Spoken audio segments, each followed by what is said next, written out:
Hello everyone, कैसे हैं आप लोग स्टूडेंट्स। आज हम अध्ययन करेंगे कैरिकुलम सब्जेक्ट एसएसटी। इसमें टॉपिक है कैरिकुलम ऑफ एसएसटी, सामाजिक अध्ययन में पाठ्यक्रम। तो इसमें आज हम अध्ययन करेंगे मीनिंग, डेफिनेशंस, उसके प्रकार, पाठ्यक्रम की आवश्यकता क्यों होती है एसएसटी में। ठीक है, हालांकि ये टॉपिक जो आपका सभी सब्जेक्टों में है, कॉमन टॉपिक है, इसके बारे में आपको बताता हूँ मैं आपको। ठीक है, नॉर्मली हाँ ये स्टार्ट करते हैं। नॉर्मली जो एजुकेशन है, शिक्षा एक किसकी प्रक्रिया मानी जाती है? विकास की प्रक्रिया मानी जाती है, जिसमें जो है एक बालक के, एक छात्र के बहुमुखी विकास, या फिर आप कह सकते हैं सर्वांगीण विकास करने का प्रयास किया जाता है, या फिर कह सकते हैं शिक्षा के द्वारा बच्चे का, बालक का सर्वांगीण विकास किया जाता है। तो उसी शिक्षा के अंतर्गत शिक्षण, अनुदेशन, टीचिंग या अनुदेशन, प्रशिक्षण की क्रियाओं को प्रयुक्त करते हैं, इनको इन्वॉल्व किया जाता है इन क्रियाओं के द्वारा, ताकि सर्वांगीण विकास हो सके बच्चे में, जिनसे जो है स्टूडेंट्स, यानी छात्रों में अपेक्षित व्यवहार परिवर्तन किया जा सके या इसके द्वारा किया जाता है। ठीक है, जो वांछित व्यवहार परिवर्तन है वो शिक्षण के द्वारा, अनुदेशन के द्वारा, प्रशिक्षण के द्वारा यानी ट्रेनिंग के द्वारा जो परिवर्तन किया जाता है। शिक्षण की क्रियाओं के जो संपादन के आधार, जो संपूर्ण टीचिंग है, प्रोसेस है, ठीक है, उसका जो संपादन होता है, उसको कंप्लीट किया जाता है, उसका आधार क्या होता है? पाठ्य वस्तु या विषय वस्तु, कंटेंट या फिर सिलेबस। ठीक है, हम बात करते हैं पाठ्य वस्तु विकास के लिए एक प्रमुख साधन है, परंतु अतीत में इसे साध्य भी माना जाता रहा है। जो पाठ्य वस्तु है, जो कंटेंट है, उसको पहले प्राचीन काल में या पहले अतीत में एक साधन नहीं, साध्य माना जाता था। लेकिन शिक्षक अपनी शिक्षण क्रियाओं द्वारा ऐसी परिस्थितियां उत्पन्न करता है जिसमें छात्रों को नए अनुभव होते हैं और उन्हें कुछ करना भी पड़ता है। परिणाम ये होता है कि उनमें जो अपेक्षित व्यवहार है वो परिवर्तन होता है, और वे या तो व्यवहार में परिवर्तन होता है या फिर वे छात्र या बालक सीखते हैं। तो सीखने में व्यवहार परिवर्तन आवश्यक होता है। इस प्रकार जो शिक्षण क्रियाओं का आधार है वो पाठ्यवस्तु या विषय वस्तु होती है। ठीक है, एक बेस होता है ना, एक आधार होता है जिसके आधार पर सर्वांगीण विकास बच्चे का किया जा सकता है। ठीक है, तो विषय वस्तु के प्रारूप को साधारणतः क्या कहते हैं? कैरिकुलम कहते हैं। तो यहाँ पर सामाजिक विज्ञान शिक्षण का जो स्वरूप है वो पाठ्यक्रम के प्रारूप द्वारा निर्धारित होता है। शिक्षण की प्रक्रिया का आधार पाठ्यक्रम है। शिक्षा के इतिहास की समीक्षा करने पर ये विदित होता है कि पाठ्यक्रम का अर्थ एवं इसका प्रारूप बदलता जा रहा है। ठीक है, तो इसमें कुछ प्रश्न रहते हैं पाठ्यक्रम संबंधी। 3 मौलिक प्रश्न होते हैं: क्या, क्यों और कैसे। ठीक है, सामान्यतः हम इसके अर्थ की बात करते हैं कि अंग्रेजी भाषा जो कैरिकुलम है वो अंग्रेजी भाषा में पाठ्यक्रम के लिए कैरिकुलम शब्द का प्रयोग किया जाता है। हिंदी में पाठ्यक्रम कहते हैं और अंग्रेजी में इस भाषा को अंग्रेजी में कैरिकुलम के नाम से इसको पुकारा जाता है, उस शब्द का प्रयोग किया जाता है। तो कैरिकुलम लैटिन भाषा का शब्द है जिसका अर्थ होता है दौड़ का मैदान, रेस कोर्सेज, या शिक्षा के अंतर्गत इसका अर्थ है छात्रों का कार्य क्षेत्र अथवा छात्रों के दौड़ का मैदान। ठीक है, यहाँ पर 2 शब्द, एक दौड़ है रेस और दूसरा है मैदान। ठीक है, तो प्रयुक्त किए गए हैं। तो मैदान का अर्थ है पाठ्यक्रम से है और दौड़ का अर्थ छात्रों द्वारा अनुभव एवं उनकी क्रियाओं से, जो स्टूडेंट जो एक्टिविटी वगैरह करते हैं, क्रियाएं करते हैं, वो एक तरीके से उसका कंपेयर किया गया है दौड़ से, रेस से, और मैदान से किया गया है एक तरीके से वो पाठ्यक्रम जिसके आधार पर सर्वांगीण बच्चे का विकास किया जाता है, और बच्चा जो है, छात्र या बालक, उस पाठ्यक्रम को, बच्चे का जो मैदान है वो पाठ्यक्रम, उस पाठ्यक्रम के अनुसार ही, पाठ्यक्रम के द्वारा ही इधर उधर दौड़ता है। सपोज दैट, फॉर एग्जांपल हम बात करते हैं कि कोई भी एक्टिविटी है, यहाँ पर सामान्यतः ये कह सकते हैं कि कैरिकुलम एक तरीके से वो है जो शिक्षा क्लास के अंदर जो क्रियाएं कराई जाती है वो क्लास से बाहर ऑल ओवर जो क्रियाएं होती हैं, चाहे वो स्टडी क्लास में चल रही हो, चाहे स्टडी बाहर चल रही हो, सर्वे चल रहा हो, रैली हो, ठीक है, इस तरीके से इंटर्नशिप हो, कोई भी ऐसा कार्य हो, सर्वे हो, टूर हो, भ्रमण, शैक्षिक भ्रमण जिसे कहते हैं, एजुकेशनल टूर, ठीक है, वो उसमें जो क्रिया करता है वो कहीं ना कहीं कैरिकुलम का ही रूप है, ठीक है, वो कैरिकुलम है, वो उसका मैदान है, उस मैदान में बच्चा दौड़ रहा है, ठीक है, दौड़कर अपने अनुभवों के द्वारा छात्र नई नई क्रियाएं कर रहा है, और उसमें जो है छात्रों का या स्टूडेंट्स का, बालक का सर्वांगीण विकास किया जा रहा है, ठीक है। तो शिक्षक पाठ्यक्रम की सहायता से यहाँ पर एक टीचर अपनी शिक्षण क्रियाओं का संपादन करता है, जिसमें छात्र अनुभव क्रियाएं करके अपना विकास करता है, जैसे भी मैंने बताया आपको, ठीक है, और अपने स्थान तक पहुंच जाता है, यानी जो उसका टारगेट है, जो लक्ष्य होता है, ठीक है। सपोज दैट आप बीएड कर रहे हैं तो आपका लक्ष्य है एक टीचर बनना, ठीक है, तो बीएड के लिए जो आपने एडमिशन लिया और लास्ट हुआ, उस समय तक पूरा जो 2 साल का पाठ्यक्रम है तैयार किया गया है एक्सपर्ट के द्वारा, विभिन्न कमेटियों के द्वारा या अनुभवी शिक्षकों के द्वारा, तो उसमें आप दौड़ते हो, 2 साल तक आपको दौड़ना है, रेस लगाना है, ठीक है, और लास्ट में क्या होता है, आप ट्रेंड हो जाते हैं और आप अपने लक्ष्य को प्राप्त कर लेते हैं। तो इस प्रकार जो छात्र का मैदान में दौड़ करके अपने लक्ष्य तक पहुंचने में सफलता प्राप्त होती है, और टीचर की दृष्टि से पाठ्यक्रम एक दिशा एवं साधन है जिसका अनुसरण करके शिक्षा के लक्ष्यों को प्राप्त करने का प्रयास किया जाता है, या स्टूडेंट बालक जो है उसका प्रयास करता है।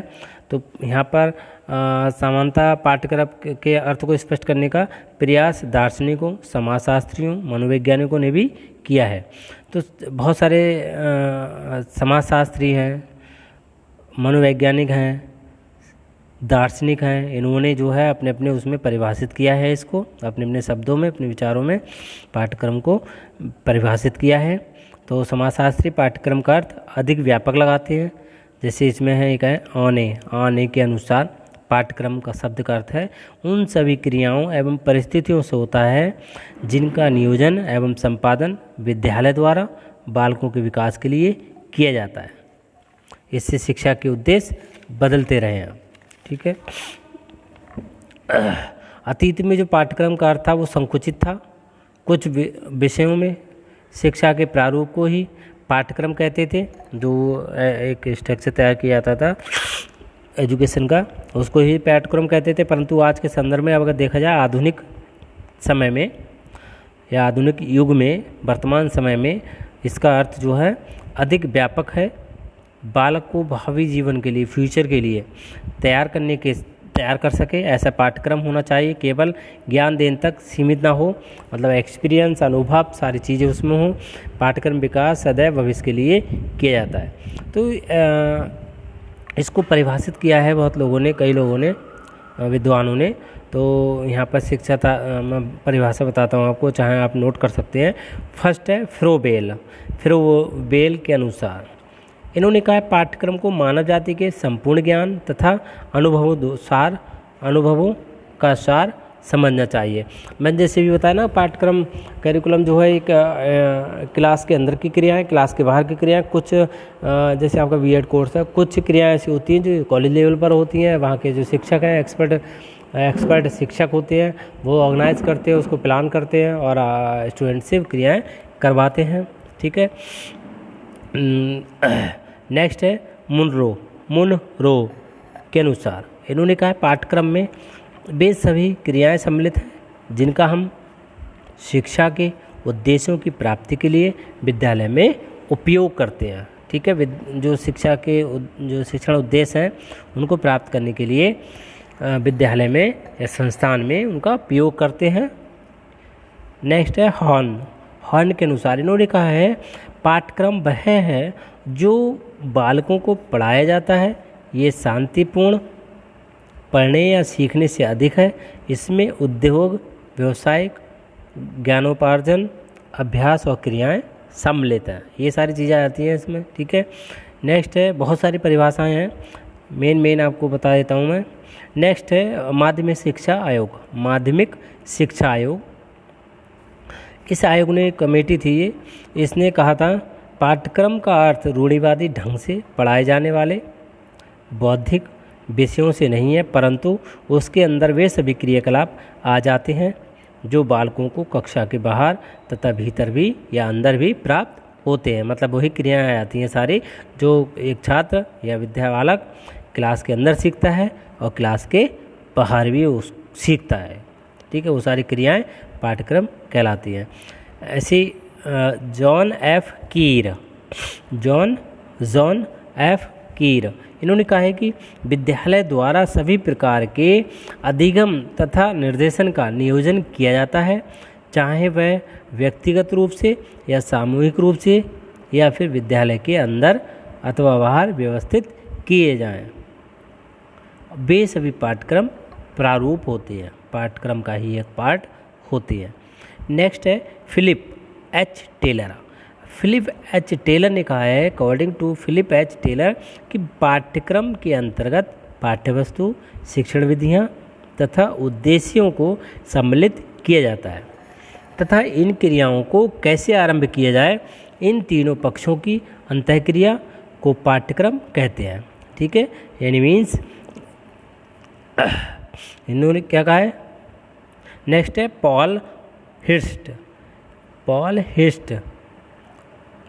HIRST, Paul PAUL, Paul HIRST hist. इन्होंने कहा है कि उन सभी क्रियाओं का प्रारूप जिनके द्वारा छात्र शैक्षिक लक्ष्यों अथवा उद्देश्यों को प्राप्त कर लेंगे, पाठ्यक्रम की संज्ञा दी जाती है, ठीक है। इस प्रकार हम कह सकते हैं जो डेफिनेशन इतनी है, परिभाषित इन लोगों ने किया है विद्वानों ने, उनके आधार पर स्पष्ट कर सकते हैं कि पाठ्यक्रम केवल विद्यालय शिक्षण विषयों तक ही सीमित नहीं होता, बल्कि विद्यालय में नियोजित, विद्यालय द्वारा जो प्लानिंग की जाती है एवं संपादित सभी क्रियाओं को सम्मिलित किया जाता है जो बालक के विकास में सहायक होती हैं। पाठ्यक्रम में संपूर्ण क्रियाओं एवं अनुभवों को सम्मिलित किया जाता है जो बालक में अपेक्षित व्यवहार परिवर्तन में सहायक होता है, ठीक है। ये हो गई इसकी डेफिनेशंस। अब हम बात करते हैं पाठ्यक्रम के उद्देश्य। तो उद्देश्य की अगर हम बात करें तो इसमें आपने जो शिक्षा की प्रक्रिया है उसके कुछ प्रमुख घटक होते हैं, 3 होते हैं, जैसे शिक्षक, शिक्षार्थी और पाठ्यक्रम, ठीक है। शिक्षण प्रक्रिया के जो 3 घटक होते हैं, टीचर, स्टूडेंट और करिकुलम। तो शिक्षण में, टीचिंग में टीचर स्टूडेंट के मध्य जो अंतःक्रिया होती है, इंटरेक्शन होता है, वो माध्यम पाठ्यक्रम के माध्यम से ही होती है। जो पूरा प्रोसेस होता है, प्रक्रिया होती है क्लास के अंदर जो चलती है, वो उसका जो बेस होता है क्या होता है, करिकुलम, पाठ्यक्रम के आधार पर ही संपादित इसको किया जाता है। इस प्रकार पाठ्यक्रम शिक्षण की क्रियाओं को दिशा प्रदान करते हैं।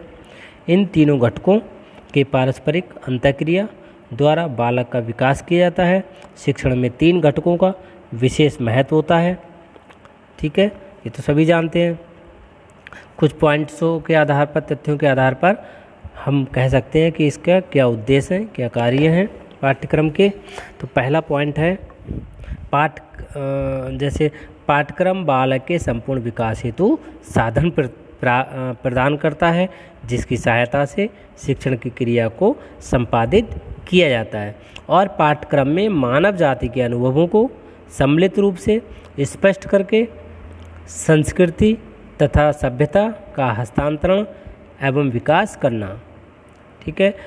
और पाठ्यक्रम से बालक में, नेक्स्ट पॉइंट है, पाठ्यक्रम से बालक में मित्रता, ईमानदारी, निष्पक्ष सहयोग, सहनशीलता, सहानुभूति एवं अनुशासन आदि गुणों को विकसित करके नैतिक चरित्र का निर्माण किया जाता है। ये तो आप ही जानते हैं, मैंने पहले स्टार्टिंग में कहा कि पाठ्यक्रम के द्वारा ही पाठ्यक्रम का एक मुख्य उद्देश्य होता है कि बच्चे का, बालक का सर्वांगीण विकास करना। तो सर्वांगीण विकास में नैतिक विकास, सारे विकास आ गए, फिजिकल डेवलपमेंट, मेंटल डेवलपमेंट, ये सब आपने पढ़ा ही है। नेक्स्ट है पाठ्यक्रम से बालक की चिंतन, मनन, तर्क तथा विवेक एवं निर्णय आदि सभी मानसिक शक्तियों का विकास किया जाता है। नेक्स्ट, ये तो आप जानते हैं, जब बच्चा पढ़ा लिखा है, एक अच्छे स्कूल में पढ़ रहा है, उसको SST के माध्यम से, SST में जो पाठ्यक्रम है उसमें ये सारी चीज़ इन्वॉल्व रहती हैं। जैसे कि बच्चे को एक चिंतन करना आ जाता है, सोचना आ जाता है, सोच विचार करना आ जाता है, मनन करना, किसी को लेकर के उस पर तथ्यों पर लेकर के एक वो तर्क कर सकता है। एक उसके अंदर धैर्य, विवेक, निर्णय आदि सभी मानसिक शक्तियों का विकास किया जाता है। नेक्स्ट, पाठ्यक्रम से बालक के विकास की जो विभिन्न अवस्थाएं हैं, उन अवस्थाओं से संबंधित सभी आवश्यकताओं, मनोवृत्तियों, अवस्थाएं तो आप समझ रहे होंगे, स्टेज डेवलपमेंट ऑफ विकास की जो विभिन्न अवस्थाएं हैं, पता ही होगा आपको। तो उन अवस्थाओं से संबंधित सभी आवश्यकताओं, मनोवृत्तियों तथा क्षमताओं एवं योग्यताओं के अनुसार अनेक प्रकार की सृजनात्मक तथा रचनात्मक शक्तियों का विकास किया जाता है। यानी जो क्रिएटिविटी होती है, सृजनात्मक और रचनात्मक शक्तियों का विकास किया जाता है, इसका उद्देश्य होता है, या आप कह सकते हैं इसका विकास करना। नेक्स्ट है पाठ्यक्रम द्वारा ज्ञान तथा खोज की सीमाओं को बढ़ाने के लिए अन्वेषकों का सृजन करना। नेक्स्ट, पाठ्यक्रम से विषयों तथा क्रियाओं के बीच की खाई को पाट कर, यानी जो क्रियाएँ विषय हैं उनके बीच में जो खाई एक तरीके से मानी जाती है, उसको बंद करके, पाट कर, मिट्टी डालकर बालक के सामने ऐसी क्रियाओं को प्रस्तुत करना जो उसके वर्तमान तथा भावी जीवन के लिए उपयोगी हो, ये इसका उद्देश्य होता है। नेक्स्ट, बहुत सारे पॉइंट हैं, एक दो और बता देता हूँ। पाठ्यक्रम से बालक में जनतांत्रिक भावना का विकास करना, और एक और है पाठ्यक्रम से शिक्षण क्रियाओं, शिक्षक छात्र के मध्य जो अंतःक्रिया होती है उसका स्वरूप निर्धारित करना। ठीक है, जो उसका स्वरूप है, उसका स्ट्रक्चर है, वो कहीं ना कहीं उसका निर्धारण कैरिकुलम के द्वारा ही किया जाता है। सपोज दैट मैं आपकी क्लास में आता हूँ कुछ पढ़ाने के लिए, सपोज दैट अगर ये नहीं होता, कैरिकुलम ना हो, मैं आपकी क्लास में जाऊँ पढ़ाने के लिए, आज कुछ बातें करूँ, वो ये कल कोई और बातें करूँ, इधर विभिन्न प्रकार की बातें करते रहूँ, एक समय वो आएगा क्लास में, ना तो किसी का विकास होगा, ठीक है, सर्वांगीण विकास नहीं होगा। सही, किसी एक उसमें तो विकास हो सकता है, कल को बच्चे भी नहीं आएंगे, बोरियत होगी। तो कहीं ना कहीं ये जो शिक्षा अंतःक्रिया है उसका आधार है कैरिकुलम।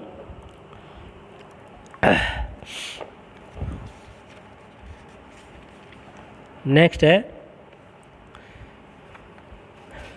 इसकी आवश्यकता, पाठ्यक्रम की आवश्यकता।